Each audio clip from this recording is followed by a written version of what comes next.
दोस्तों हमारे संविधान का भाग एक बहुत इंपॉर्टेंट है। इसमें केवल 4 ही आर्टिकल हैं, आर्टिकल 1 से लेकर आर्टिकल 4 तक। लेकिन ये हमारे देश की भौगोलिक स्थिति के हिसाब से, साथ ही हमारे देश के क्षेत्रफल के हिसाब से बहुत इंपॉर्टेंट है। क्योंकि इन्हीं आर्टिकलों में लिखा गया है कि हम किसी दूसरे देश को अगर अपने देश में मिलाना चाहें तो कैसे मिला सकते हैं। साथ ही अगर किसी दूसरे देश का कोई राज्य या फिर कोई भूमि का टुकड़ा हमारे देश में मिलना चाहता है तो हम उसको किस आधार पर हमारे देश में मिला सकते हैं।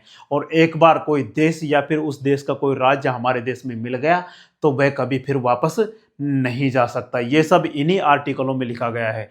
जैसे अगर पाकिस्तान का सिंध प्रांत हमारे देश में मिलना चाहे तो वह मिल तो सकता है, लेकिन मिलने के बाद फिर वापस नहीं जा सकता। वह किस आधार पर मिलेगा वो इन्हीं अनुच्छेदों में लिखा गया है, संविधान के भाग 1 में लिखा गया है। इसलिए दोस्तों संविधान का भाग 1 हमारे देश के हिसाब से बहुत महत्वपूर्ण है। जरा सोचो दोस्तों, रूस का राष्ट्रपति व्लादिमीर पुतिन 2034 तक रूस का राष्ट्रपति रहेगा। लेकिन अगर उसकी उम्र मान लो 100 साल की जगह 150 साल होती है और वह आने वाले 50 सालों तक और रूस का राष्ट्रपति होता तो वह इतना पावरफुल राष्ट्रपति माना जाता है कि वह जैसे 1991 में रशिया के 15 टुकड़े अलग अलग हो गए थे जिनको वह वापस इकट्ठा करने में जुटा हुआ है। और आने वाले समय में अगर उसके पास और टाइम होता 2034 के बाद तो पूरा अखंड यूएसएसआर वापस से वह संगठित कर लेगा। दोस्तों आज हम उसी चीज का इंतजार कर रहे हैं कि कब हमारे देश में कोई ऐसा प्रधानमंत्री आएगा जो अखंड भारत के निर्माण की रूपरेखा रखेगा। अक्साई चीन और पीओके को लेकर साथ ही जो आसपास के जो हमारे टुकड़े हुए थे, अखंड भारत टूटा था, उनको वापस मिला के फिर से भारत वर्ष बनाया जाएगा। केवल भारत नहीं, पूरा भारत वर्ष बनाया जाएगा और अटक से कटक तक हमारे अखंड भारत का साम्राज्य होगा।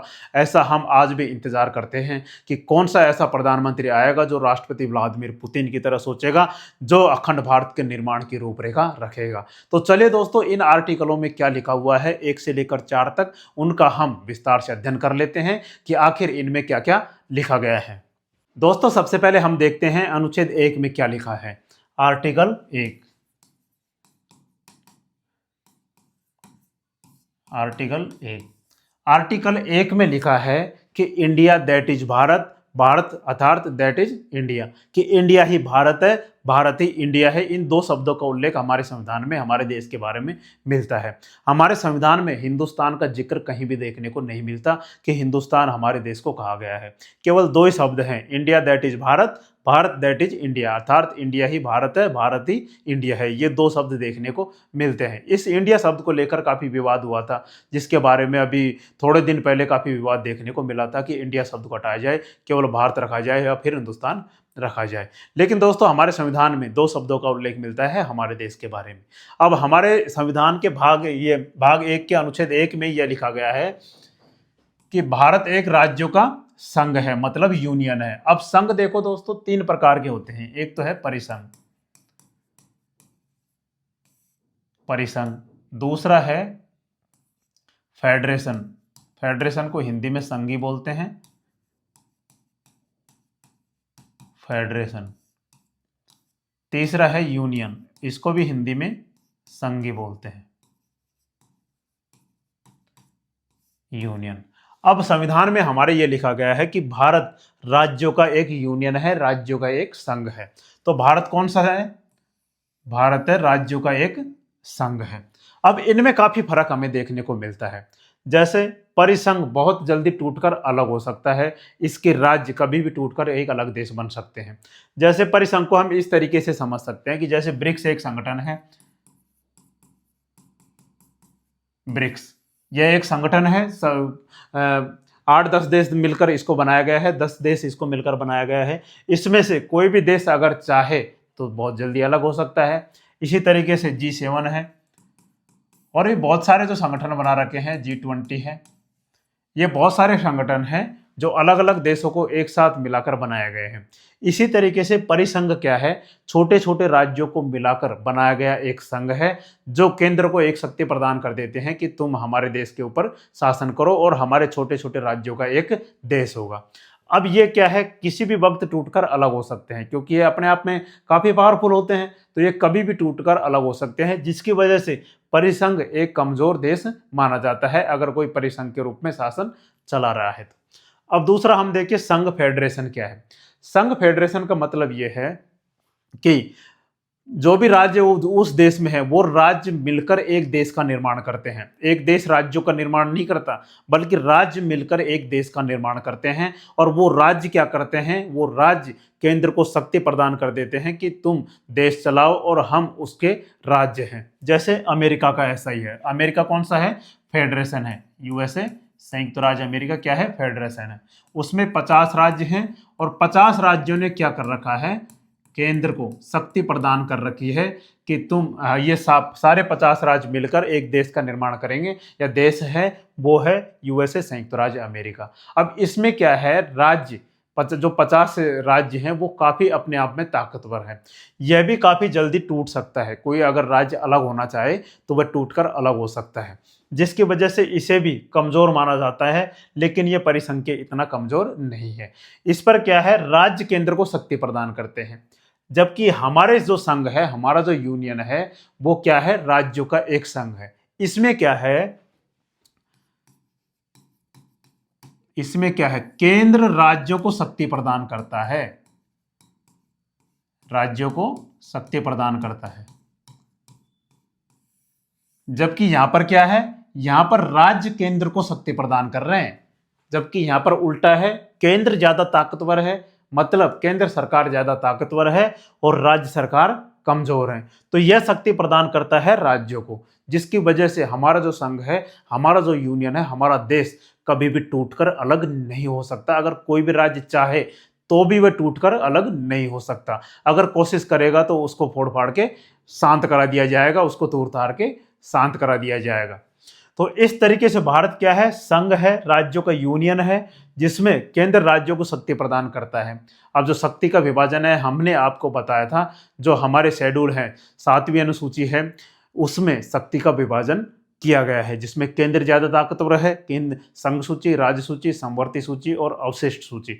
उसमें राज्य सूची को छोड़कर तीनों में लगभग केंद्र का ही दबदबा है। तो हमारे देश में क्या है, केंद्र बहुत ज्यादा ताकतवर है, जिसकी वजह से कोई भी राज्य टूटकर अलग नहीं हो सकता है। तो दोस्तों, हमारे संविधान में आर्टिकल 1 में क्या लिखा है कि इंडिया दैट इज भारत, 2 शब्दों का हमारे देश के बारे में उल्लेख है। और साथ ही भारत राज्यों का एक यूनियन है, एक संघ है, जिसमें केंद्र राज्यों को शक्ति प्रदान करता है। तो दोस्तों, हमारा देश कभी टूट सकता है? अब बिल्कुल भी नहीं टूट सकता है। तो अब आगे हम देखते हैं कि दूसरे देशों को कैसे मिला सकते हैं। अब देखिए आर्टिकल 2 में, आर्टिकल 2 अनुच्छेद 2 में, अनुच्छेद 2 में यह लिखा गया है कि हम राष्ट्रपति की पूर्व अनुमति से, राष्ट्रपति को संसद पूर्व अनुमति देगी और उससे कहेगी कि हम यह काम करने जा रहे हैं, मतलब दूसरे देश को अपने देश में मिलाने जा रहे हैं। इसमें क्या है, दूसरे देश को अपने देश में मिलाना, अपने देश में मिलाना। और साथ ही पूरा देश ही नहीं, अगर कोई छोटा टुकड़ा भी हमारे देश में मिलना चाहता है, जैसे हमने आपको बताया था कि सिंध प्रांत अगर भारत में मिलना चाहे, या फिर लाहौर भारत में मिलना चाहे, या फिर बलूचिस्तान भारत में मिलना चाहे, तो फिर हमें क्या करना पड़ेगा, आर्टिकल 2 के तहत हम उस देश को अपने देश में मिला सकते हैं। अब इसी के तहत क्या किया गया था, सिक्किम पहले एक अलग देश हुआ करता था, लेकिन अब भारत का एक अभिन्न हिस्सा है, भारत का एक अभिन्न राज्य है। अब दोस्तों, सिक्किम के बारे में देखें कि सिक्किम को कैसे मिलाया गया था। यह है सिक्किम, एक छोटा सा टुकड़ा है जो सिलीगुड़ी कॉरिडोर के पास पड़ता है। इसके एक तरफ नेपाल, दूसरी तरफ भूटान पड़ता है। अब सिक्किम को यह डर लगने लगा था क्योंकि 1959 में, यहां पर हम देखें, सिक्किम को हमारे देश में मिलाने की कहानी बड़ी दिलचस्प है। दोस्तों, उस समय दौर था 1959 और 60 के दशक का। यह था तिब्बत, और तिब्बत पहले एक अलग देश हुआ करता था और इस पर चाइना ने कब्जा कर लिया 1959 में। और तिब्बत के लोगों को क्या किया, पूरे चाइना में अलग अलग जगह पर छितर बितर कर दिया, मतलब जहां पर जगह थी, खाली पड़ा क्षेत्र था, वहां पर ले जा के फेंक दिया उनको। क्या किया कि यहाँ के लोगों को उठाकर पूरे चाइना में फैला दिया, ताकि वो कभी एक साथ संगठित नहीं हो सके और फिर से विद्रोह या स्वतंत्रता की मांग नहीं कर सके। अब ये तिब्बत गया चाइना के हाथों। अब इनको डर लगने लगा नेपाल, भूटान और सिक्किम को कि हमारे साथ भी चाइना यही हसर करने वाला है। तो इन्होंने क्या सोचा, सिक्किम ने क्या सोचा कि चाइना की कठपुतली बनने से तो बढ़िया है कि हम भारत के साथ मिल जाए और कम से कम चैन की ज़िंदगी तो आराम से जी सकते हैं। सिक्किम ने भारत से ये कहा कि ना तो हमारे पास इतनी मिलिट्री पावरफुल है और ना ही हमारे पास इतनी असला बारूद है कि हम चाइना से मुकाबला कर सके, और हमारा क्षेत्रफल भी छोटा सा है, तो चाइना के हाथों कठपुतली बनने से तो बढ़िया है हम तुम्हारे साथ मिलना चाहते हैं। और उस समय हमारी प्रधानमंत्री थी इंदिरा गांधी, वो तो यही ताक में थी कि जैसे तैसे करके यहाँ पर इन सबको मिला लिया जाए। तो इन्होंने क्या किया, इन्होंने कहा सिक्किम वालों ने, ये इतना सा सिक्किम था, अलग देश था, इन्होंने कहा कि हम पहले क्या करना चाहते हैं, तुम्हारे साथ 1 साल रहकर हम देखना चाहते हैं कि तुम हमारे साथ कैसा बर्ताव करते हो। अब दोस्तों भारत ने कहा कि ठीक है, कोई दिक्कत नहीं है। तो क्या किया गया, 35वां संविधान संशोधन किया गया, 35वां संविधान संशोधन 1974। इसके तहत सिक्किम भारत का सहराज्य बना। सहराज्य, सहराज मतलब ये कहना चाहते थे कि हम तुम्हारे साथ 1 साल रहकर देखना चाहते हैं कि कैसा तुम्हारा बर्ताव रहता है। अब भारत ने पूरी सुविधा दी सिक्किम को ऐसे माना कि जैसे हमारा देश या फिर हमारे परिवार का अभिन्न अंग हो, और सारी सुख सुविधा देने के साथ साथ बहुत ही प्यार से सिक्किम को अपने देश में रखा। तो सिक्किम वालों ने कहा कि ये तो बहुत बढ़िया है यार, और आज तक सिक्किम वालों के साथ हमारे देश के साथ कोई प्रॉब्लम नहीं है। फिर उसके बाद क्या किया, 1 साल हो जाने के बाद सिक्किम के लोगों ने अपने आप कहा, सिक्किम के जो राजा थे उन्होंने अपने आप कहा कि हम तुम्हारे साथ विलय होना चाहते हैं, हम भारत में मिलना चाहते हैं। दोस्तों सिक्किम की कहानी दिलचस्प थी। एक CIA की जासूस ने सिक्किम के राजा से शादी कर ली थी। बहुत पेचीदा हो गया था सिक्किम उस तरीके से उस समय पे। तो सिक्किम भारत में मिलने का प्रस्ताव देता है। तो उसके बाद क्या करता है, फिर 36वां संविधान संशोधन किया जाता है 1975। इसी के तहत 16 मई 1975 सिक्किम भारत का कौन सा राज्य बना, भारत का 22वां राज्य बना। अब सिक्किम क्या भारत से अलग हो सकता है, सिक्किम भारत से अब बिल्कुल भी अलग नहीं हो सकता, क्योंकि भारत एक यूनियन है, एक राज्यों का संघ है। इसमें मिलना तो आसान है, लेकिन भारत से बाहर जाना नामुमकिन है। अब दोस्तों इस तरीके से सिक्किम को हम भारत में मिला लिए थे। अब दोस्तों किसी टाइम पे अटक से कटक तक हमारे देश का साम्राज्य होगा, तो कभी फिर पाकिस्तान को भी हमारे देश में मिलाया जाएगा, ऐसा हम आने वाले समय में उम्मीद करते हैं। अब दोस्तों इसके बाद हम देखते हैं, ये तो हो गया किसी विदेशी राज्य को भारत में मिलाना। अब इसी में एक हो गया कि मान लो पाकिस्तान का ये सिंध प्रांत हमारे देश में मिलना चाहता है, पूरा देश नहीं, एक छोटा टुकड़ा, तो वह हम मिला सकते हैं कि नहीं मिला सकते। अनुच्छेद 2 के तहत भारत के संविधान का भाग 1 अनुच्छेद 2 के तहत किसी विदेशी भूमि या विदेशी या दूसरे देश को अपने देश में मिला सकते हैं। इसमें संसद फैसला लेगी और साथ ही राष्ट्रपति को सूचित किया जाएगा कि हम ये काम करने जा रहे हैं, उसके हस्ताक्षर कराने की कोई ज़रूरत नहीं है। तो इस तरीके से हमारे देश में हम मिला सकते हैं। अब दोस्तों आर्टिकल 3 में क्या लिखा गया है, आर्टिकल 3 में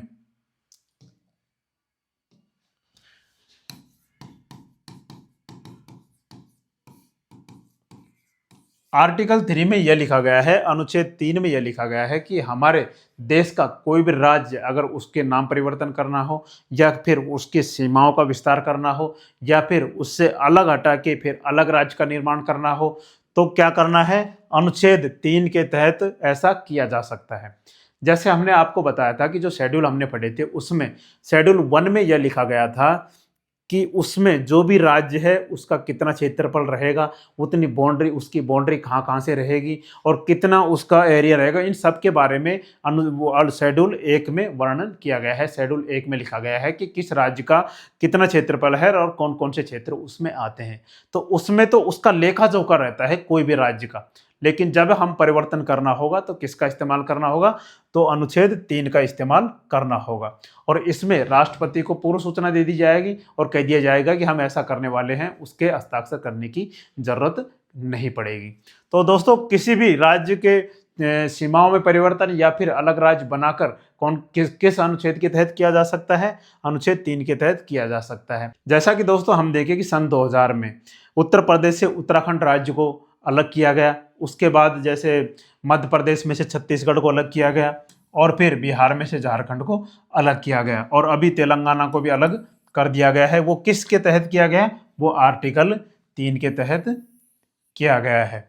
तो आर्टिकल 2 में हो गया किसी विदेशी या फिर भूमि को या फिर दूसरे देश को अपने देश में मिलाया जा सकता है। आर्टिकल 3 के तहत अपने ही देश के राज्यों में सीमा परिवर्तन या फिर अलग हटाकर दूसरे नए राज्य बनाया जा सकता है।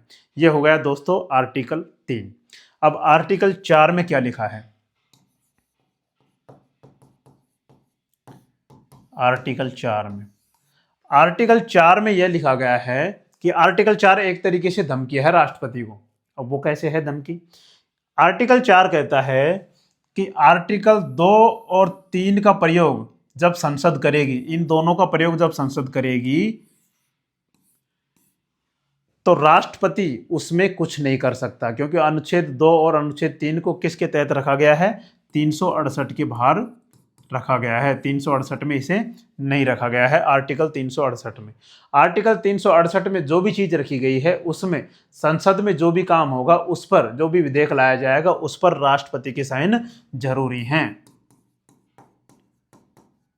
राष्ट्रपति के साइन जरूरी है। अब इन दो आर्टिकलों को, आर्टिकल 2 और 3 को, इन 368 अनुच्छेद से बाहर रखा गया है। अब राष्ट्रपति इसमें कुछ कर सकता है कि नहीं कर सकता? इसमें कुछ भी नहीं कर सकता। केवल पूर्व सूचना दे दी जाएगी कि हम ऐसा करने वाले हैं, हम पाकिस्तान को अपने देश में मिलाने वाले हैं और तुम तैयार रहना साइन करने के लिए। विधेयक जाएगा तुरंत वह साइन कर देगा और उसको केवल पूर्व सूचना दे दी जाएगी कि हम ऐसा करने वाले हैं, उसके तहत मिलाया जा सकता है। तो राष्ट्रपति की इसमें कोई खास भूमिका नहीं है, क्योंकि ये 368 से इन दोनों आर्टिकलों को बाहर रखा गया है, अनुच्छेद 4 को बाहर रखा गया है। तो दोस्तों ये हमारे देश के क्षेत्रफल के हिसाब से काफ़ी महत्वपूर्ण है कि नहीं है, अनुच्छेद 1 से लेकर अनुच्छेद 4 तक। तो यह है हमारे संविधान का भाग 1, जिसमें बहुत महत्वपूर्ण सूचनाएं हमारे संविधान निर्माताओं ने इसमें लिखी हैं और साथ ही ये हमारे देश के हर एक नागरिक को पता होना चाहिए कि ऐसा किस हिसाब से किया जा सकता है। दोस्तों आप हमारे चैनल से जुड़े रहिए ताकि हम हमारे संविधान के बारे में जो भी जानकारी आपके साथ साझा करें वो तुरंत आपके पास पहुंच जाए, और चैनल को सब्सक्राइब करना बिल्कुल ना भूलें। जय हिंद, जय भारत।